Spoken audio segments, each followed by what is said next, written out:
தமிழ்நாடு மின்சார வாரியத்தினுடைய நிதிநிலை குறித்தும் பல்வேறு அம்சங்கள் குறித்தும் இன்றைய தாவேக்கா அரசினுடைய மின்துறை அமைச்சர் அவர்கள் காலை ஒரு வெள்ளை அறிக்கையை வெளியிட்டு பத்திரிகையாளர் முன்பு பல்வேறு கருத்துக்களை எடுத்து வைத்திருக்கின்றார்கள். கடந்த 5 ஆண்டுகளில் திராவிட மாடல் அரசு நடத்திய எங்களுடைய கழகத் தலைவர் மாண்புமிகு தளபதி அவர்கள் நலிவடைந்த மின்சாரத்துறையை மேம்படுத்த வேண்டும், பல முன்னெடுப்புகளை எடுத்து தமிழ்நாட்டினுடைய மின் உற்பத்தியை அதிகரிக்க வேண்டும், உற்பத்தி அதிகரிப்புக்கு ஏற்ப மின் கட்டமைப்பு பணிகளை அதிகமாக மேற்கொள்ள வேண்டும், எந்த இடங்களிலும் சிறு தடங்கள் இல்லாமல் சீரான மின் விநியோகம் வழங்கப்பட வேண்டும் என்று தொடர்ந்து ஆய்வுக் கூட்டங்களை நடத்தி பல்வேறு உத்தரவுகளை வழங்கி அதற்கான நிதிகளையும் அரசின் மூலமாக கொடுத்து ஒரு நலிவடைந்த மின்சாரத்துறையை காப்பாற்றியவர் எங்களுடைய கழகத் தலைவர் மாண்புமிகு தளபதி அவர்கள்.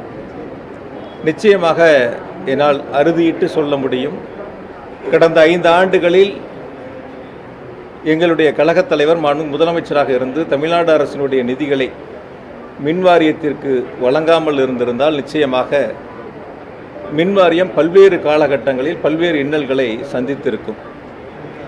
முழுமையாக தொடர்ந்து கண்காணித்து தன்னுடைய துறையைப் போல மின்துறையை கடந்த 5 ஆண்டுகளில் நிதிகளை கொடுத்து தமிழ்நாட்டு மக்களுக்கு எந்தவித பாதிப்புகளும் இல்லாமல் சீரான மின் விநியோகத்திற்கு வித்திட்டவர் மாண்புமிகு தளபதி அவர்கள். இங்கே நிறைய பத்திரிகையாளர்கள் வந்திருக்கீங்க. ஒவ்வொரு ஆண்டும் மின்சாரத்தினுடைய தேவைகள் அதிகரிக்கும்.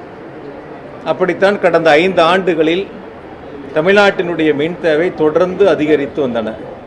ஆனால் இப்படி 5 ஆண்டுகள் அதிகரித்தாலும் கூட, குறிப்பாக கோடை காலமாக இருந்தாலும் கூட எந்தவித தடையும் இல்லாமல் சீரான மின் விநியோகம் செய்த அரசு திராவிட மாடல் அரசு, அதனுடைய முதலமைச்சர் மாண்புமிகு தளபதி அவர்கள். இன்று காலை வெள்ளை அறிக்கையை வெளியிட்ட இன்றைய மின்துறை அமைச்சர் அவர்கள் எவ்வளவு மின்சார வாரியத்தினுடைய வருவாய், எவ்வளவு செலவு, எவ்வளவு இடைவெளி என்பதை அந்த வெள்ளை அறிக்கையிலே குறிப்பிட்டிருக்கின்றார். குறிப்பாக ஒவ்வொரு 5 ஆண்டுகளுக்கான அந்த கால அட்டவணையை அதிலே வெளியிட்டிருக்கின்றார். 2006-11 92,737 கோடி ரூபாய் வருவாய் என்பது அதற்கு அடுத்த 5 ஆண்டுகளில் 1,234 கோடி ரூபாய் அதிகரித்து ஏறத்தாழ 1,92,971 கோடி ரூபாய் வருவாய் என்று குறிப்பிட்டிருக்கின்றார். ஆனால் அதே 5 ஆண்டுகளில் செலவினம் என்பது 1,21,200 கோடி ரூபாய் உயர்ந்து 2,49,332 கோடி ரூபாய் என்று குறிப்பிட்டிருக்கின்றார். அப்பொழுது வருவாய்க்கும் செலவுக்குமான இடைவெளி பற்றாக்குறை என்பது 56,361 கோடி ரூபாய் 2011-16 ஆண்டு காலகட்டங்களில் அந்த பற்றாக்குறை இழப்பு ஏற்பட்டிருக்கின்றன. அதற்கு அடுத்த 5 ஆண்டுகளில் 2016-21 58,534 கோடி ரூபாய் பற்றாக்குறை ஏற்பட்டிருக்கின்றன, இழப்பு ஏற்பட்டிருக்கின்றன. அதேபோல முந்தைய அதிமுக ஆட்சியில் உங்களுக்கெல்லாம் நன்றாக தெரியும், 3 கட்டங்களாக மின்கட்டண உயர்வு ஏற்றப்பட்டன. குறிப்பாக ஒரு முறை 37 விழுக்காடு, ஒரு முறை 3.5 விழுக்காடு, அதற்கு பிறகு ஒரு முறை 16 விழுக்காடு என 3 முறை கடந்த முந்தைய அதிமுக ஆட்சியில் மின்கட்டணம் உயர்த்தப்பட்டன. அப்படி மின்கட்டணம் உயர்த்தப்பட்ட பொழுதும் கூட வருவாய் பற்றாக்குறை இழப்பு என்பது 56,000 கோடி, அதற்கடுத்து 58,000 கோடி என்ற அளவிற்கான உயர்ந்து நிற்கின்றன. ஆனால் கடந்த 5 ஆண்டுகளில் எங்களுடைய கழகத் தலைவருடைய வழிகாட்டுதலோடு வருவாய் என்பது 5 ஆண்டுகளில் மட்டும் 1,77,856 கோடி ரூபாய் உயர்ந்து 4,97,996 கோடி ரூபாயாக வருவாய் 5 ஆண்டுகளில் நாங்கள் அதிகரித்து காட்டியிருக்கின்றோம். அப்படி வருவாய் அதிகரிக்கின்ற பொழுது செலவும் கூடியிருக்கிறதே. இதற்கு என்ன பணிகளை செய்தார்கள் என்று இன்று காலை வெள்ளை அறிக்கையிலே மின்துறை அமைச்சர் கேள்வியை எழுப்பியிருக்கின்றார்.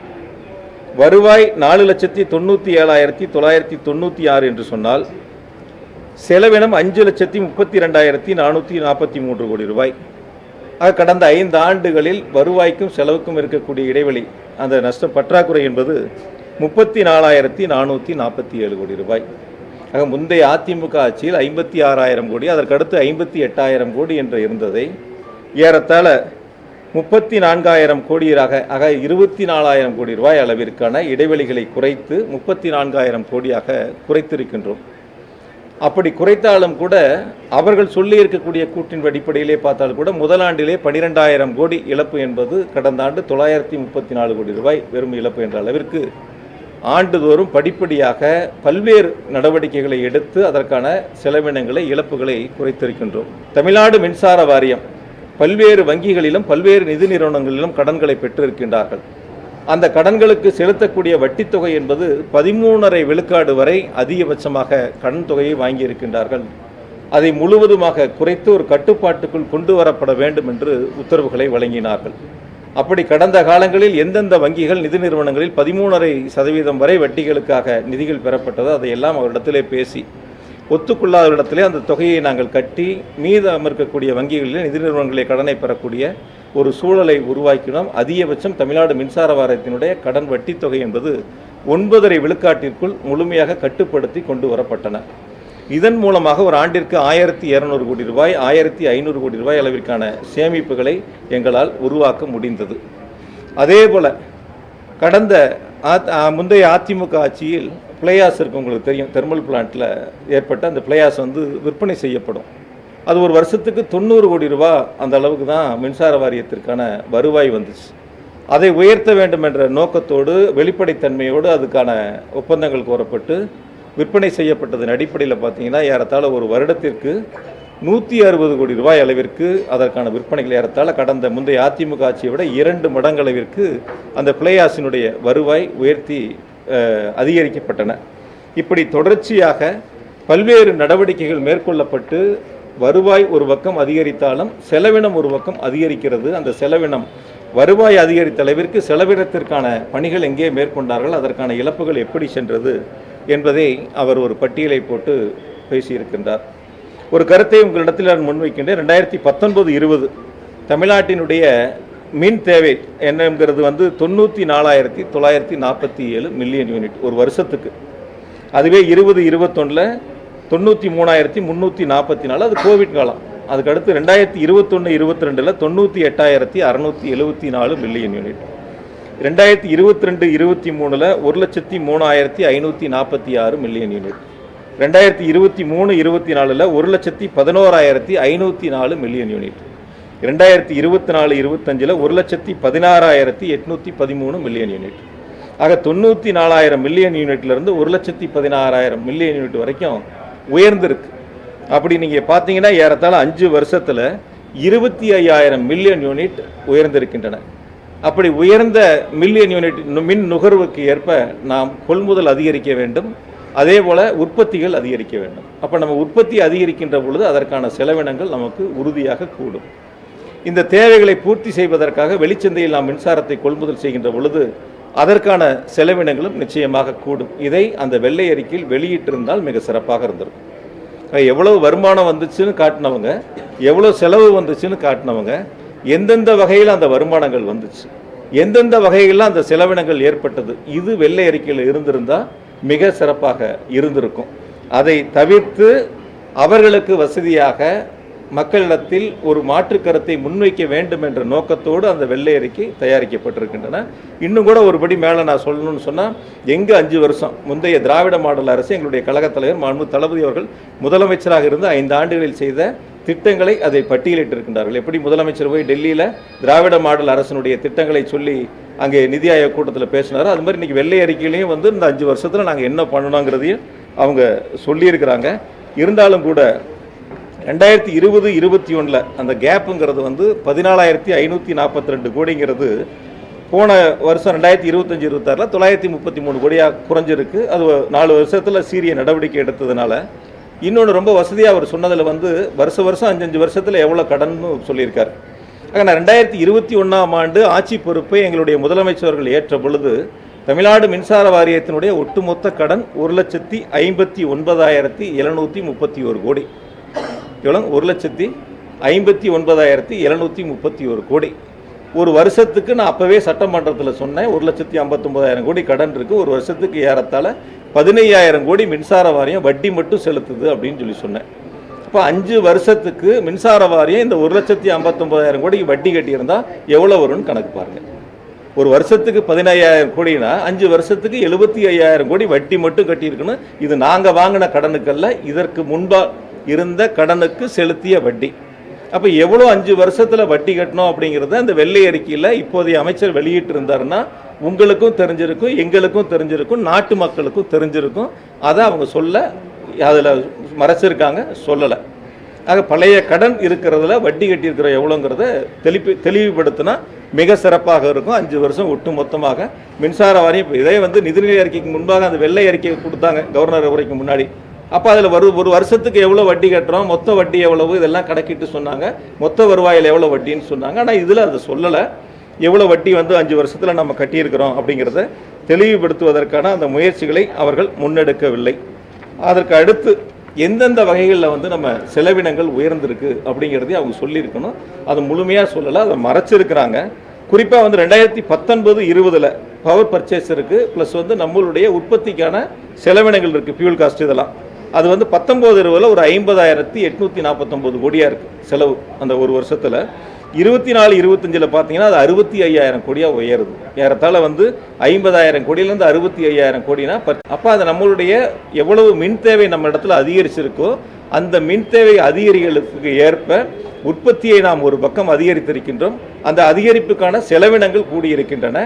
அதே போல் வெளியில் கொள்முதல் செய்யப்பட்ட மின்சாரத்திற்கான செலவினங்கள் கூடியிருக்கின்றன.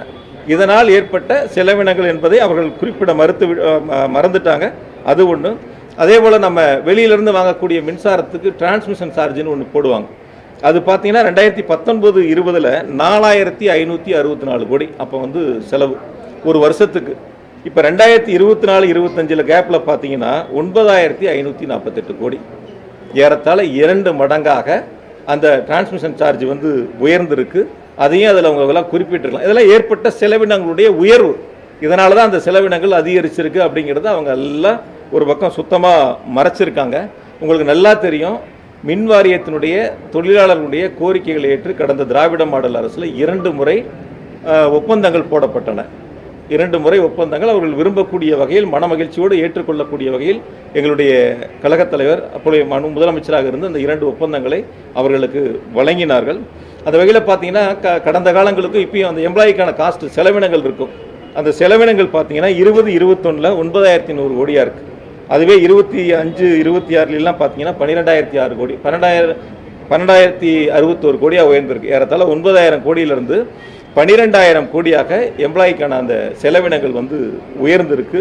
ஆகையால் வருவாய் ஒரு பக்கம் மின்கட்டண உயர்வால் மட்டும் உயர்வது அல்ல, நம்மளுடைய கூடுதல் மின் நுகர்வு அதன் மூலமாக ஏற்படக்கூடிய வருவாய், அதுபோல் மின்சார வாரியம் எடுத்திருக்கக்கூடிய நடவடிக்கைகள், வட்டி குறைப்பு, பிளையாஸில் வருமானம், பல்வேறு வழிவகைகள், அந்த இழப்பு லைன் லாஸ் ஏற்படக்கூடிய இழப்பை சரி செய்வது, இப்படி பல்வேறு வகைகளில் எடுக்கப்பட்ட சீரிய நடவடிக்கையின் காரணமாக அந்த செலவினங்கள் குறைக்கப்பட்டது. இது எல்லாம் சீர்தூக்கி பார்த்து தான் இன்றைய வெள்ளை அறிக்கை அமைந்திருக்க வேண்டும். மாறாக அதில் எதுவும் அது இடம்பெறவில்லை.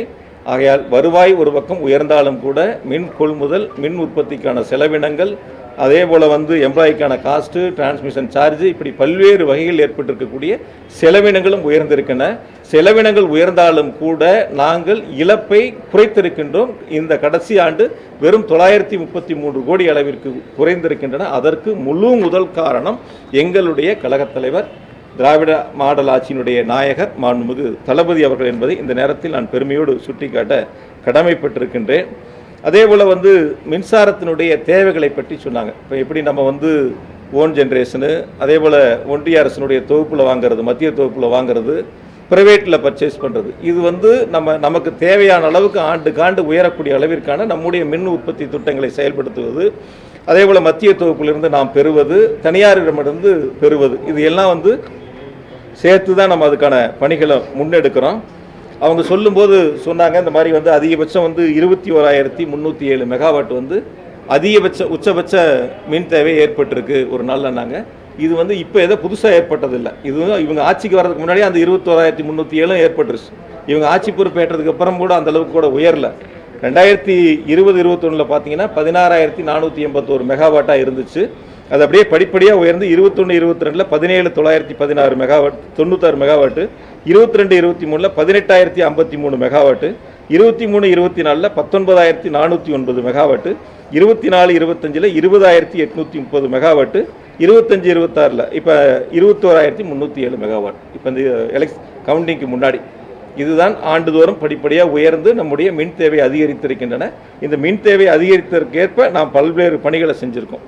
இன்னொன்று ரொம்ப விவரமாக காலையில் ஒரு கருத்தை முன் வச்சார்.